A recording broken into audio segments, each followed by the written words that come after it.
Hope everyone's doing well. Thanks for joining. Good job in the games last night. Hope that was fun. I don't know if you guys are probably not too sore, but if you haven't played much, then maybe you might be.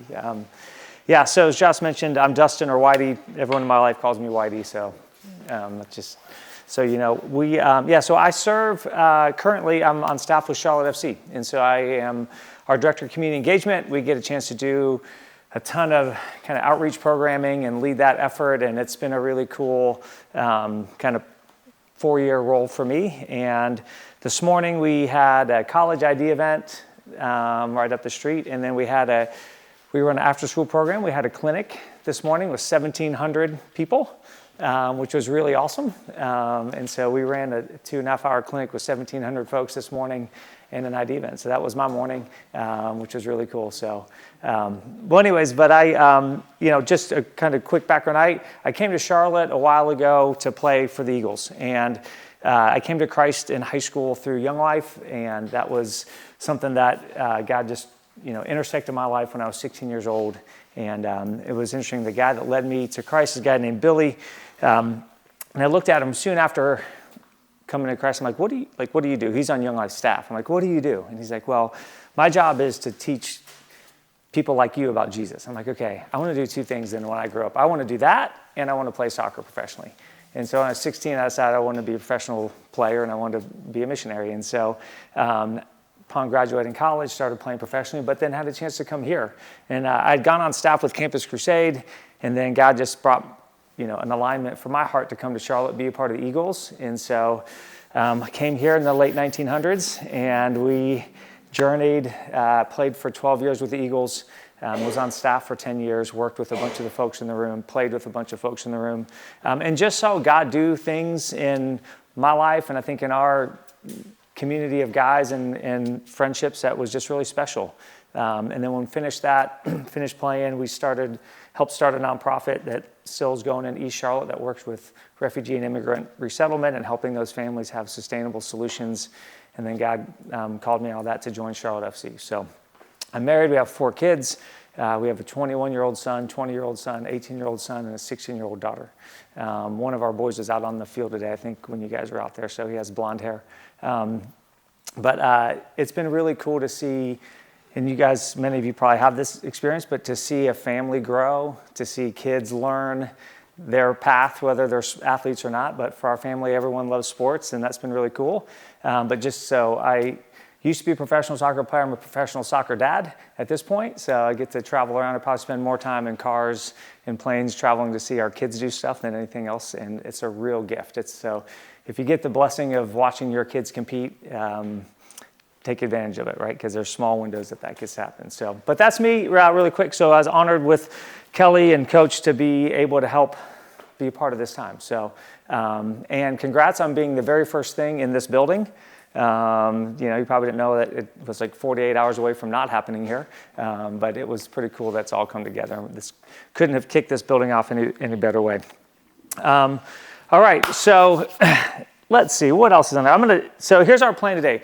I'm going to share just a little bit, then we're going to break into smaller groups and have some discussion around some questions. Then we'll come back, I'll share a little bit more, then we're going to break up again.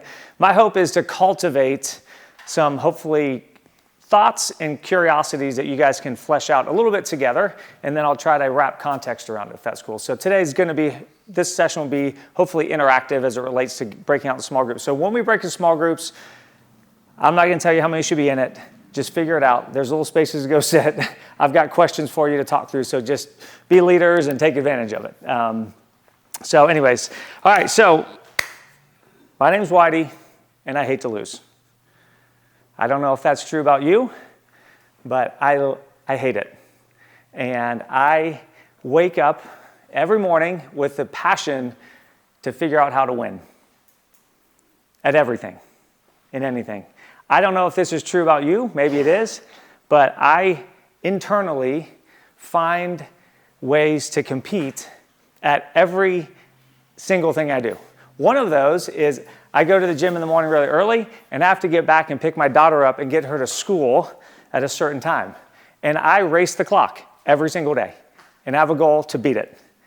right? I don't know if you race against GPS. I feel like every guy does. It's like it says 4 hours to get there. I'm going to get there under 4 hours. Like internally, there's just this innate deal. I literally find internal ways to compete and do things, and I bet that's true of you too. I think that we have this design to compete inside of us. It shows up in all kinds of ways. I do believe it shows up in unhealthy ways, but it does show up in all kinds of ways. But I think that there is a innate design to compete and to win. How many of you work out? Personally, yeah, probably most of you. How many of you work out, have more success if you have a goal? Right. How many of you have more success if you have a goal and somebody pushing you towards that goal?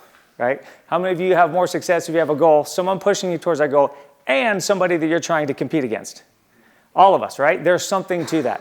I just finished up this workout. It's called, or whatever, this challenge called the 75 Hard Challenge, if you've done it or heard about it. It was really great. It was hard. And I loved it because I'm like, every day I am going to beat this thing, right? It doesn't have it's not even a human being behind it. It's an idea. But internally, I find a lot of life and fulfillment in driving towards a goal. And I think that's kind of true for a lot of us. And so it's interesting. So I have I played 4 years of college, 14 years professionally, coached for 13 years. So for 31 years, have competition moments happening in my life. And there wasn't a single day, a single time that I really felt like I ever walked out and like, I don't really care if we win or lose today. And so it has just been something that, I've wrestled with at times. Like, why do I want to win so much? Why is that important to me? For the Eagle guys, sometimes it was, I just wanted to win because I wanted to play a neutral finishing game on Monday, right? Which was a game that we played with coach. If we won on the weekend, we played this really fun 5-a-side, go to goal game. And it's like, I was pretty motivated by that, I'm not gonna lie. But there's a mix of emotions and a mix of reasons why maybe winning and that drive towards competition was really alive in me, and I think with a collective of guys. But I do think that there's a godly design to compete within us. And it only grew more in my life when I was with the right group of people in the right environment with the right leadership over it. And when those three things happened, it grew in a healthy way, and I think in really powerful ways, and it changed my life. So I have the chance to talk about competition, and I'm excited about it. I think it's something I'm passionate about. I was also thinking through competition through a different lens, which is watching your kids compete. So how many of you get a chance to watch your kids compete? All right, if you have kids, great. It's pretty cool. It's also hard. All right, why is it hard to watch your kids compete? Maybe. Because I'm on the other side of the field all of a sudden. Yeah, you can't do anything about it, right? It's like, I want you to compete and be successful, and yet I'm sitting in the stands, I'm watching, I'm a spectator, and it's hard. And as I was thinking through that, I think it speaks to how important coaches are. Because parents are entrusting their kids into your leadership to cultivate and develop competition and winning inside their kids. I have one and soon to be 2 kids that we're trusting Kelly and Jake and the staff at Liberty to make better competitors and make winners. That's a high that should feel like a high responsibility. I think there's a lot of responsibility and honor of being a coach. Like, parents are trusting you with their kids, right? And there's also limited windows. In the college space, you got 4 shots at it, right? And that lasts a lifetime. And so there's a lot, I think that's a good thing, but there is a lot of weight to, as a coach, how am I doing cultivating a godly perspective of competition, all of those things in the lives of these young men or women that God's entrusted me and their parents have entrusted me. So all that to say, we as a family love to compete. We have kids with middle names that kind of reflect that. And it's just something that, I think is by God's design. And sometimes I think we try to minimize it in the Christian community. And that's what we're going to talk about a little bit today is what does it look like to have a godly perspective on it? Let me show you one picture. Kelly, can we do that? I have this picture up in my office, right? And so this is Michael Phelps against, what's his name, Chad DeClose in the Olympics. Winners focus on winning, losers focus on winners. And I think this picture, right? So he finishes second, and he is just obsessed with where he's matching up against Phelps. Phelps is looking at the finish line, which I think is a great little snapshot. We're not going to go deep dive in this. This is a picture for me about, hey, if we want to be godly in how we pursue winning and all those things, can we focus on whatever that finish line is? As Jeremy Boone would say, your promised land, right? Do you guys enjoy Jeremy Boone? He was pretty good, right? I'm not as good as him, just so you know. He's going to give you like 95 things to write down. But I do think there's something about what does it look like to focus, understand what winning is, understand what that finish line is, and focus on it, versus always looking right next to you and just wondering, right, am I able to get, how is this person doing? So cool picture. We can take it off now. Thank you. Okay, so here's what we're going to do. Let me just give you two thoughts, and then we're going to break out, okay? And I want to talk about like the core of competition and what is its purpose. And so two ideas here. So the core of competition is, in my opinion, is this. It is to strive. Where's Josh Rife? You're about to laugh, right? Competition. To strive with and against others towards a shared goal. So competition is I'm doing something with a group of people and against a group of people towards a shared goal. And I do want to say a shared goal is really important, because if you and I aren't going after the same goal, we're not really competing, right? Like if we're not really chasing the same finish line, we might be running a race at the same moment, but we're not really competing against each other. So competition as this idea is that, hey, I'm competing with and against people going after the same thing. Okay, so that's kind of what I believe competition really reflects. The purpose of competition is this, the pursuit of excellence. Okay, so competition, the pursuit of excellence is propelled significantly by the desire to outperform another person or team. So the pursuit of excellence being kind of the drive, right? Why are we doing this? I want to be excellent at what I do. But it's propelled significantly by the desire to outperform another person or team. And this is where, right, we talked about that little workout idea. Hey, I can go to the gym by myself. I got self-motivation. I can kind of go after it, and I probably can reach some threshold. But it's amazing when you add a shared goal and someone else trying to do it with you or against you, that raises the level. Fair? Reasonably fair? It's not perfect, but so there is a sense of, a purpose of competition is to drive excellence. And I do think, right, that it can help us make the other person excellent, but it really is this, it propels us to be to that pursuit at a higher level when we're doing it to outperform somebody else. Okay, so I love competition, right? Maybe just a very simple kind of definition of it. But I really want to start with a set of questions that I want you guys to talk through as a group. I've got sheets for you. So if I could just get, and I'm not going to share the questions up front, we'll do it on the back end. So if you wouldn't mind, just figure out, there's all these rooms. Come grab one of these sheets, or we'll pass them around, and just take a sheet and someone lead. We're going to take about 10 minutes. Okay, so it's not going to be super long. There's 5 questions on here. If you wouldn't mind, and then I'll pull you back together. Sound good? Come grab a sheet. Doesn't matter. I don't really care how you break up if you know the people or not. One for the group? Yeah, just one for the group. Yeah, so one for... You can stay there, circle up. You can go a different room, however you want. I got 10 sheets. That's all I got. Yeah, I forgot to mention one of my favorite competitions as a player was when we go on a road trip with the Eagles.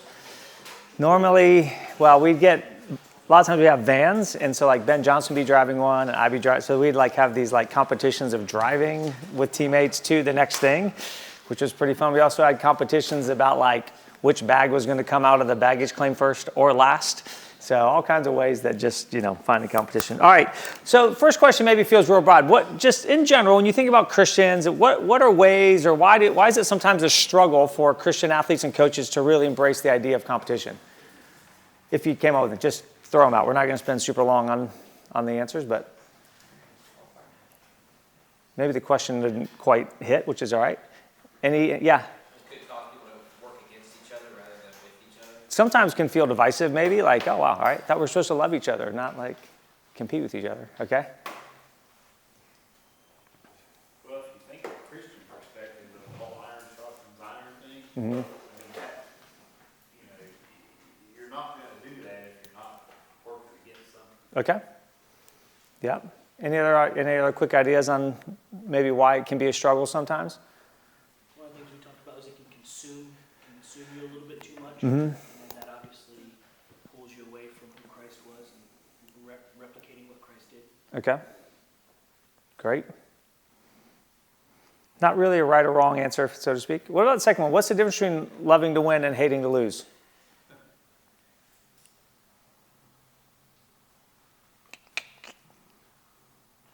How does that show up? Does it show up any different for folks? Does it feel different? One of the guys in our group, one of the people in our group said it's a matter of perspective. Okay.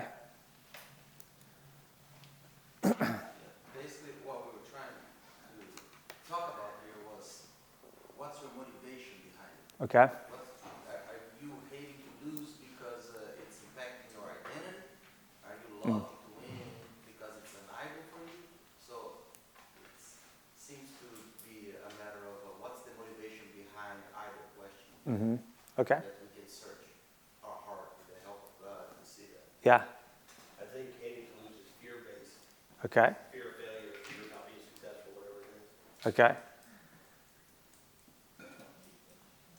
It's interesting, Jeremy Boone, I don't think he shared it, but I spend a lot of time with Jeremy and as he works with athletes, and he says there's no high-performing athlete that he's ever worked with that does not hate to lose.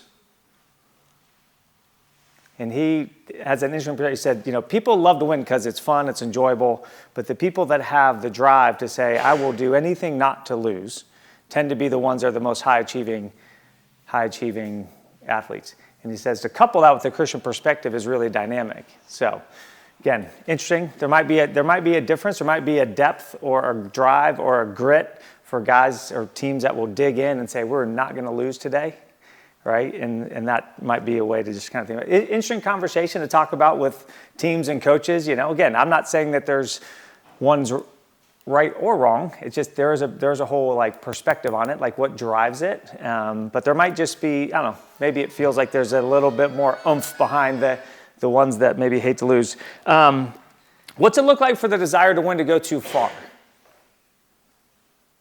We've probably all done it in different ways. What's that? Foolish. It looks foolish? Proverbs talks about fool. Okay. Mm-hmm. Scary sometimes, maybe. Get scary? Yeah. How so?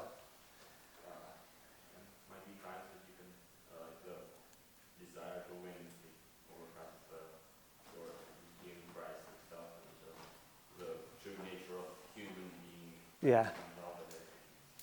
Okay. That's why. Anything else? It might go against your personal, or like your values, or what you hold as like important. Like if you really value something, like you go against who you are. Okay. Yeah. Jake, can you say something? Yeah, I think for me it's a barometer of if the opposition don't want what you have anymore because of how you conducted yourself in the will to win. Mm-hmm. That like if you lose your witness Mm-hmm. in the desire to win that moment, I think that's the barometer for me. It's gone too far. Okay, that's good. It's a really interesting question, right? Because I think people might have different thresholds of what feels like too far, and so there's some healthy discussion around that. For me, part of it has been, you know, if that desire to win causes me to devalue my relationship with you, right? At that point, all of a sudden, maybe I've pushed something too far where like you're nothing more than an obstacle and to get to what I really want. So if I lose perspective and valuing the relationships, even the guys I'm competing against, you know, like I loved playing against guys, even guys where it was really heated, and the ability to still say, you know, I care about you, I value, you know, and then if it spins past that, maybe it's gone too far. Two quotes on here that I think are interesting, often said. Any thoughts on this quote? It's okay, you can't win them all. Valid or not valid? A little dismissive. Dismissive? Okay. What else came out? It's valid, but it seems kind of counterintuitive to the whole winning Okay. thought process. Okay. Have y'all ever said it?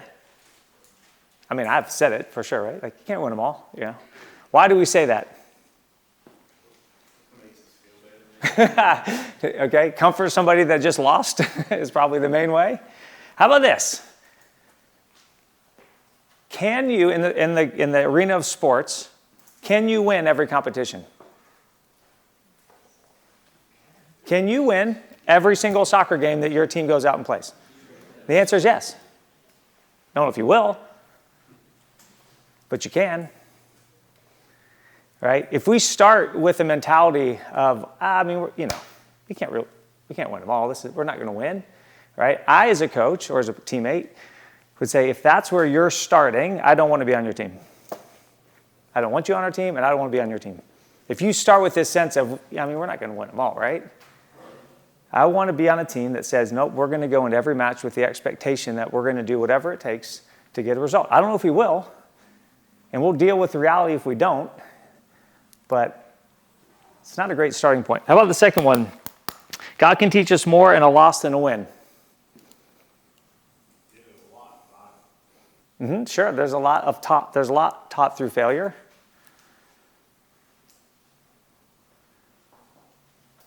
It's not true. It's not true? Yeah, say more. Well, you can learn just as much from a win as a loss. It just depends on how you teach it and what you teach through it and how you're looking through that lens. And to help people understand that just because you win doesn't mean you're better or worse than you were before the win. Yeah. And so to be able to teach that and train people to understand that we don't love you more or less, we don't care about you more or less, whether you That's win or good. lose, what does that look like? Yeah. If you didn't hear, basically you can learn a lot on both sides. God teaches us a ton through our losses and brokenness, right? He teaches us a ton through times when there's great victory. I think sometimes we use that language. Maybe it's just to kind of soften when things aren't going well. And, so again, just ideas for thoughts here, fun team conversations if you want. Yeah. I also think it's about personality. Okay. That quote right there, I feel like it's really hits my heart. I feel like I can lose. When I can learn more through a loss than a win. Just Sure. because it doesn't hit your heart doesn't mean it's not a true comment. Sure. Yeah. All right, I want to be conscious of time here. So I want to share just a couple passages on competition. Hopefully these can just be things that can give a little color to the idea. So first one is Genesis 1:28. And I guess one thing I want you to hear from my perspective is that God has created and called us to compete and win.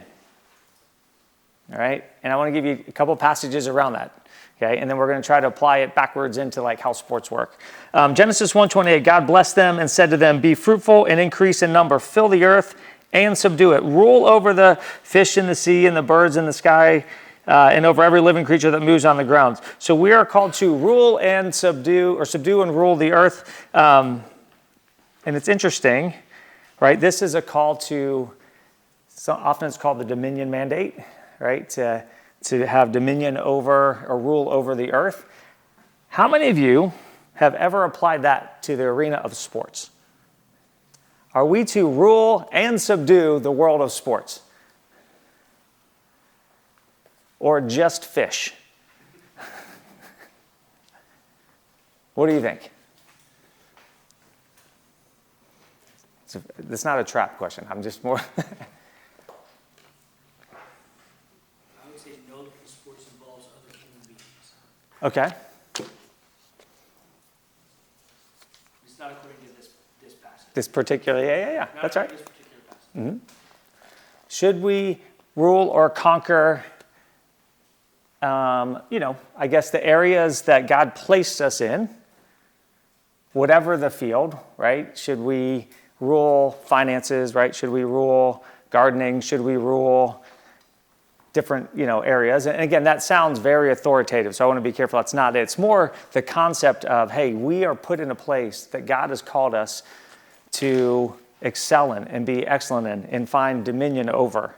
And I would say, I believe that the arena that you all and myself have been placed in large part, is the area of athletics, using God's talents in an athletic output in the spirit of competition. And it's like, hey, I hope your perspective is, I want to be the best at this. I want to accelerate God's name and dominion over this whole idea, because it can get used in lots of different ways. But I think Genesis starts us with this picture of this idea that we are called, right, to compete in it. Probably the most common passage that's talked about in this area of competition is in Matthew 25. It's the parable of the talents. I want to do like a speed through it, but I want to point out a couple things that you all are probably familiar with. But Matthew 25, verses 14 to 30, is the parable of talents. It says, For it will be like a man going away on a journey, who called his servants and entrusted them his property. To one he gave 5 talents, to other 2, and to the one he gave 1, according to his ability. Then he went away. All right, so again, this is a hyper familiar passage for probably most of us in the room. But a couple of things. One, talents are given by God, right? So the fact that you do what you do, and I think we all subscribe to this, I mean, it's God's doing, not ours, but you have cultivated it.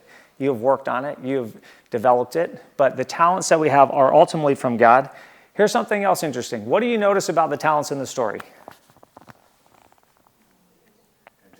They're not equally distributed.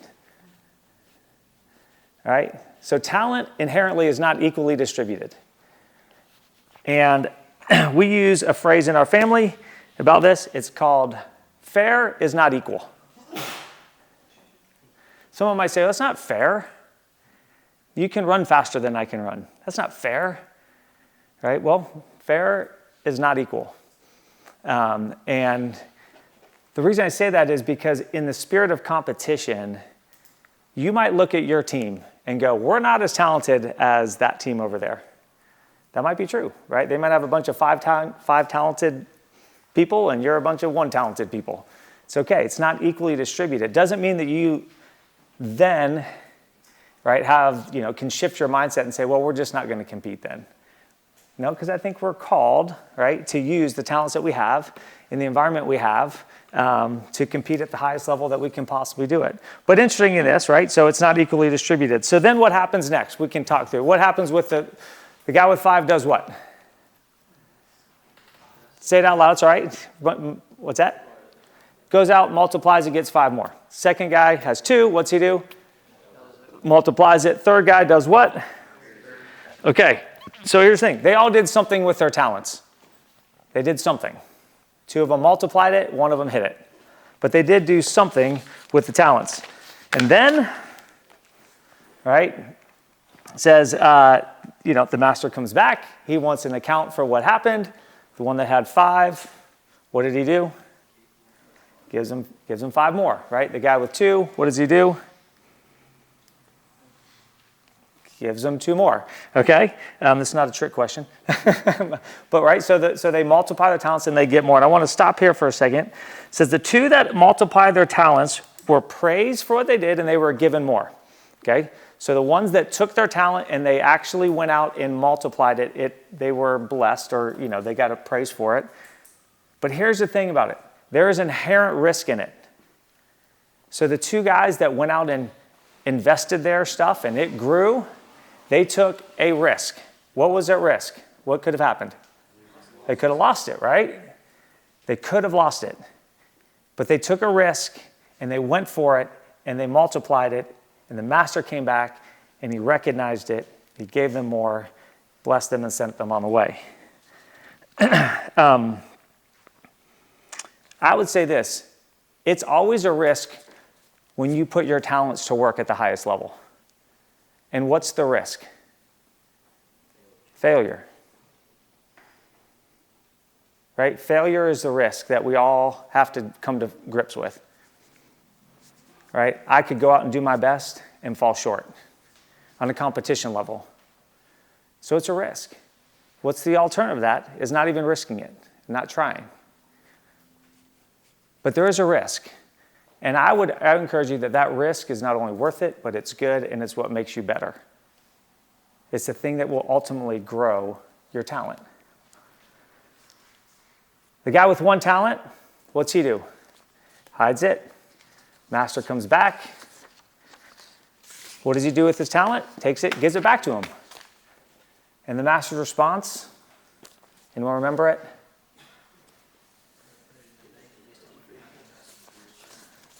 Say that again?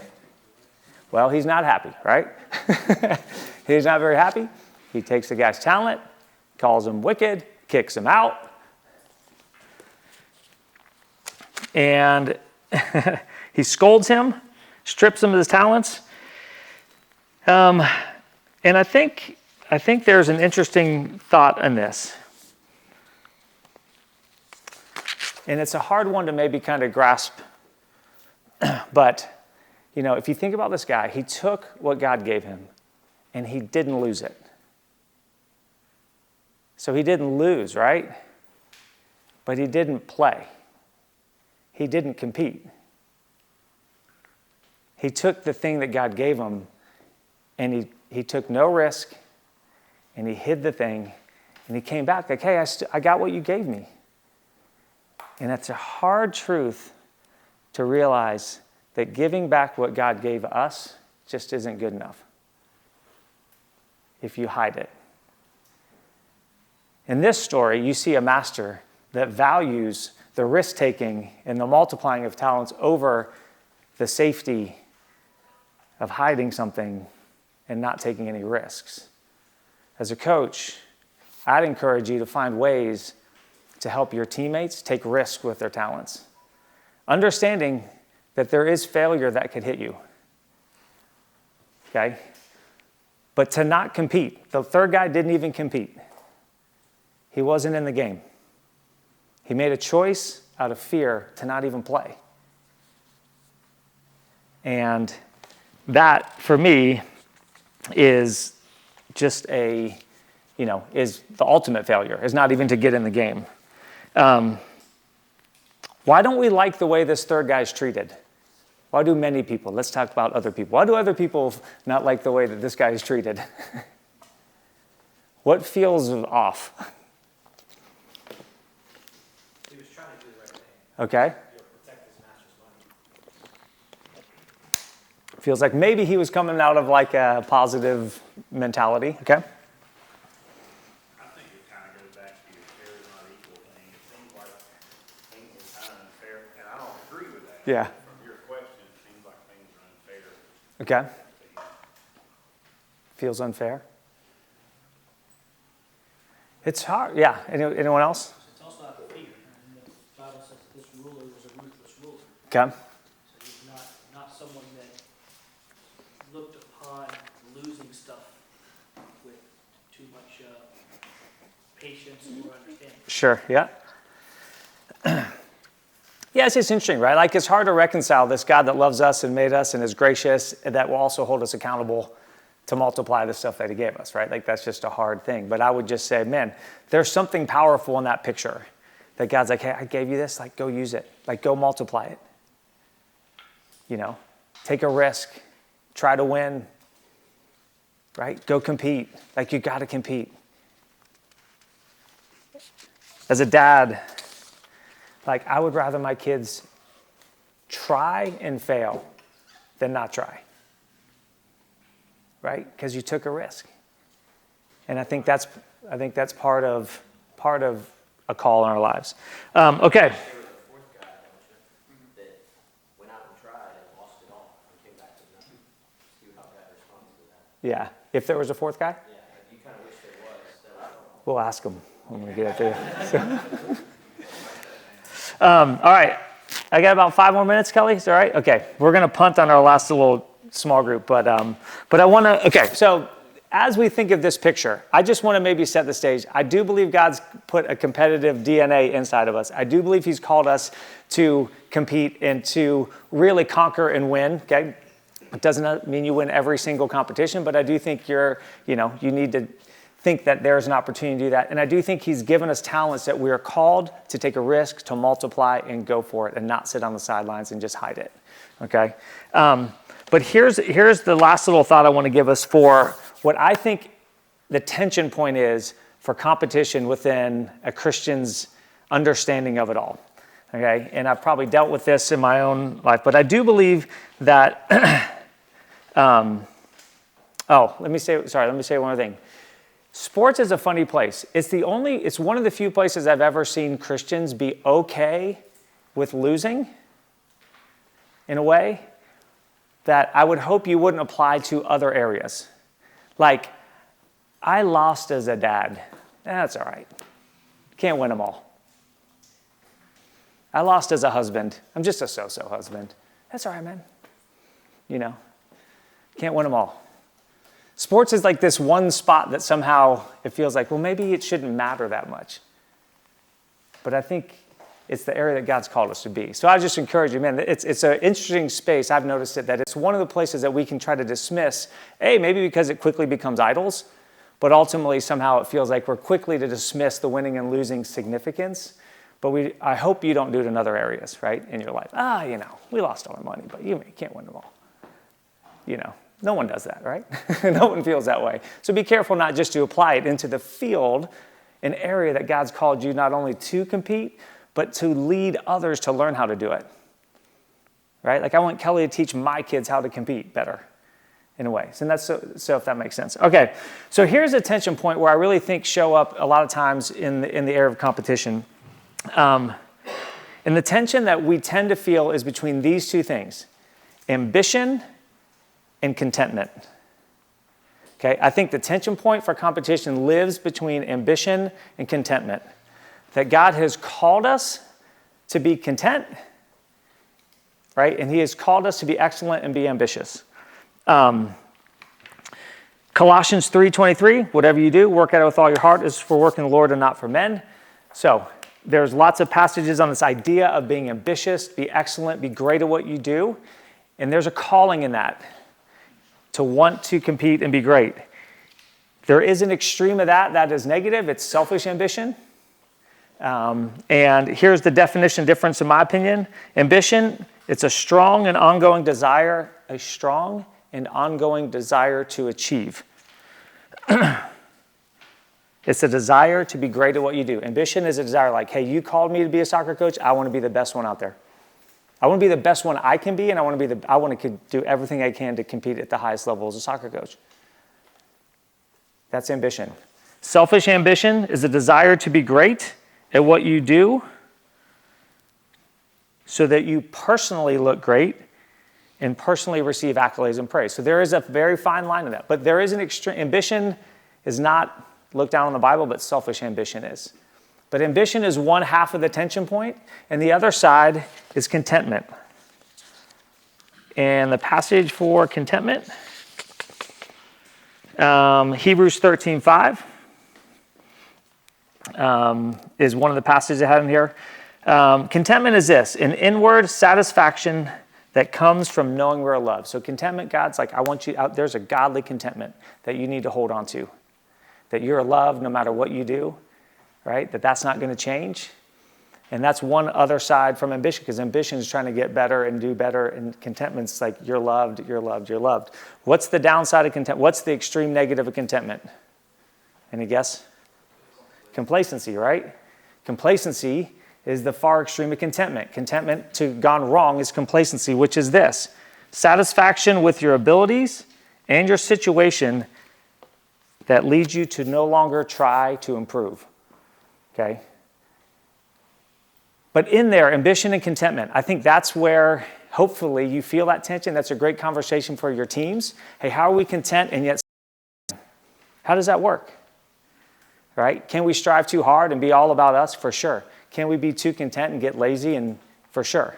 But in that middle space, I think, is where you find the ultimate as it relates to competition and winning. All right, final thoughts. Sorry, Kelly.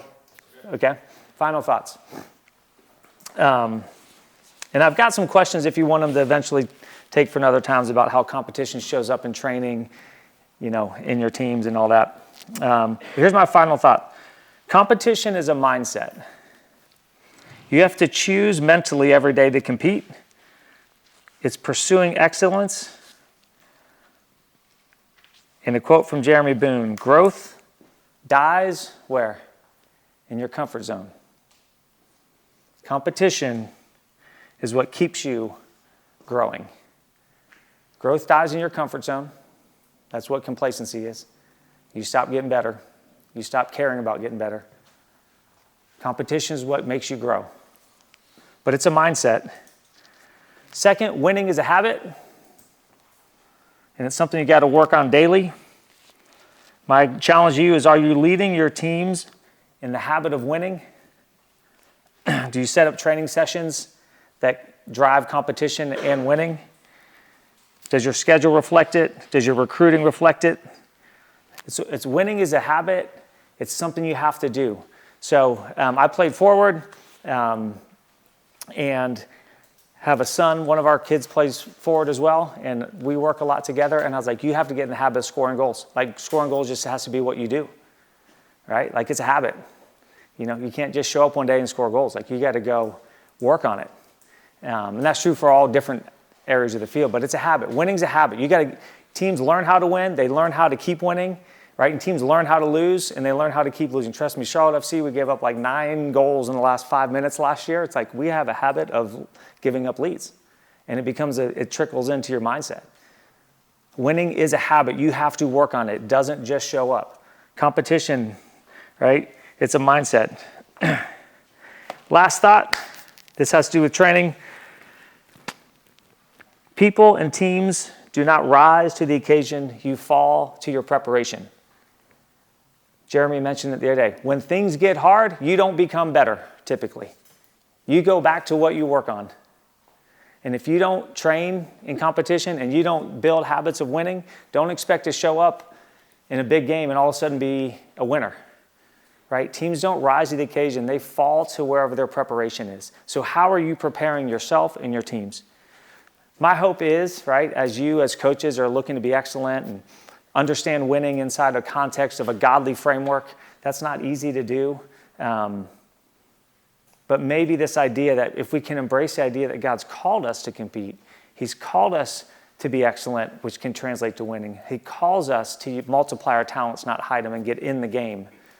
That that's kind of the soil at which you can start to cultivate a growth around a team and an environment that hopefully will bring godly components to winning and competition. Trust me, there's really unhealthy ways to do all this. I'm not even saying I got it figured out, but there are unhealthy ways to do it. But I think as Christians, we often shy away from it.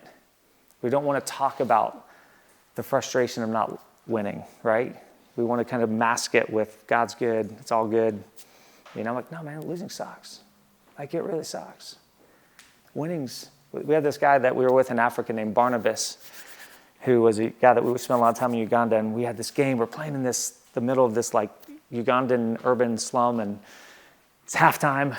It's like, I don't know, 1-1, something like that. And he was a national team coach for Uganda, and he pulls us in. It's a mixture of Americans and Ugandans, and we're talking about it, and he goes, playing is fun, but winning is better. And that was our like halftime speech. And like, all right, winning is better. Winning is better. But be a coach that believes you can win. Be a coach, right? That can message when that doesn't show up. But be a coach that believes you can win. Build habits of winning. Build habits of competition. Your players need you to do that for them. Your players' parents want you to do that for them. Because one day when they're not playing soccer anymore and they're working at a bank or whatever and things are hard at home, that they could have a mindset that God could show up and bring victory in that space and not concede.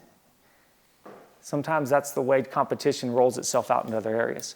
Graham had kind of laid this framework about knowing ourselves as being one of those components. So this is that last piece of that, know ourselves. Do we know how God's created us to compete? Can we figure it out, right? I'm not saying these are all the exact polished answers, but as you grow in knowing ourselves as a coach and as a leader, understanding how competition fits in there is a big deal. So thank you all so much. Yeah. I think it's always cool to, some of you guys know Dustin really well, but it's always, I think it's important that you kind of hear maybe a good story about this person that what they are saying up here, they're doing. So, Whitey's super competitive, right? If there was a thing that you're going to compete in, he was going to do it. Hey, we're going to walk out to the field right now. He's like, well, I'll try to win, right? He's going to get out there first. So this guy, we go play against Wilmington. And Wilmington had this, they're called the Firm, right? Mm-hmm. So they had this like really rowdy group, but there's like a lot of English guys there. Supporter It's, like, group, yeah. really kind of, and the Firm would get after it. Their favorite guy to pick on, which tells you he's a really good player, was Whitey. Mm-hmm. And they would just be berating him. I mean, anything you can think of, nothing was off limits. And after the game, he would run over. Of course, he probably scored a goal in the game, and the team probably won, so it was easy. But he would go into the stands and thank them for coming. Thank you, man. I love competing here. I love the way you guys support your team. And I just thought, man, what a cool way, right, to love on a group is, yeah, beat them. That's important, right? Compete, right? And then appreciate the passion they have. And I just think that's a cool example of, like, how do you die to yourself in a moment that you could have easily gone the other way? Man, so I've seen you live that out. I appreciate that. Right? Thank you. Yeah, I really appreciate it. Yeah, thanks, brother. Appreciate it. So again, thinking about the threads, right? Jeremy talked about this yesterday, your promised land, your mission, your identity. Promised land, what he always says, which I think is really important, is it's high stakes, high sacrifice. It's hard, it's difficult, right? And your players, I believe, and I agree with Dustin, they need you to set something that they would never achieve without you. Something that, an expectation. You know, Amanda said it today about her dad. You can do it one more lap after the kid just blew chunks in the trash can. Right? Just that idea. Can you help them get to a higher level, that promised land? And the hard part is their identity has to be beyond what that is, but that doesn't mean they don't still strive for that excellence. So the thing is, your promised land could be, you're in a high school team, and Graham mentioned this the other day, and maybe Amanda, they didn't win a game for 3 years. So your promised land might be, can we win one game? Your promised land might be, can we make future leaders? Your promised land might be, how many people can we send out to the mission field? So as long as you know what your promised land is, right? And for me, I have to win games. I've been fired before. I have to win games. That is my promised land. If I don't do that in some way, shape, or form, I will not keep my job. But my identity isn't based in that. And my mission is, how good can I make the players play within my group? How much can I create their story? Jeremy said that too, right? You're in a story with people. What do you want your story to be? You want your story to be like, we tried hard? Or do you want your story to be, we really worked at it and we were successful most of the time because we put the work in? So that idea of high stakes, high sacrifice, what do we do every single day to get there, and who am I within that structure? That's that pathway, that's that map that we're after. And hopefully, you want to be a coach, you want to be a good coach, also that draws players in. You know, one thing that we talk about at Liberty a lot is we actually, and this was a huge pressure moment for me, the first time I had it, and I'd played for the Eagles for 6 years, to stand up in front of a team and share the gospel after the game, right? Sometimes we lose, sometimes we win, sometimes we tie. So our players to stand up there and do that, in that moment, I think you get more respect if you competed well. Right? It's great if you win, because honestly, like, the players are looking at you thinking that's something different, they have something I want, and there's something in that. You don't have to do that, but there's a different element if they know you competed in a way that they're like, there's something different about those guys. And we did that on Eagles. We were successful. And I think because we did that here, and the guys after me did it even better, that turned people's heads because we competed in the right way, and we were a good team, and they wanted to know what we were about. So, great challenge, Whitey. I appreciate that. All right, so we're going to go out. We have 2 field sessions, all right? And then after that, if you don't have a ticket to the game, please stay in here. We're going to get all that done so the districts are done with that. And then go out to the field, and then you'll be able to kind of go, and then if we'll be able to distribute parking passes at the field. That way we don't have to come back in here and figure out all that. Yeah, can I just say one thing about the game start, because I'm not going to be with you at the field. So one, we're excited to have the crew to the game. So how many will be the first match? Rock on. Okay, we're going to smack up on the Galaxy tonight, which will be cool. So I think the vast majority, if not all of us, are going to be in a suite together. And so you'll have your tickets. Your tickets will get you not only through the gate, it'll get you up to the club level. And then in the club level, you can kind of go wherever you want. We're in suite 401, I think is what it is. But you'll have the freedom to kind of walk around and kind of go. Just know you'll need your ticket to get on and off the elevators. So just if you're like, hey, I want to run down to the main team store, you're going to need your ticket to get back up because they're going to ask for it. Just so make sure before you go to the game, just make sure that it's like legit showed up on your phone, just so you can, navigate around. But we'll have a great night tonight. Should be a lot of fun. Yeah. And there is dinner there as well. Oh, yeah. Dustin's super, Oh, yeah. super kind and got us, I won't tell you how much the tickets are valued at, but it's more than $100. Oh, yeah.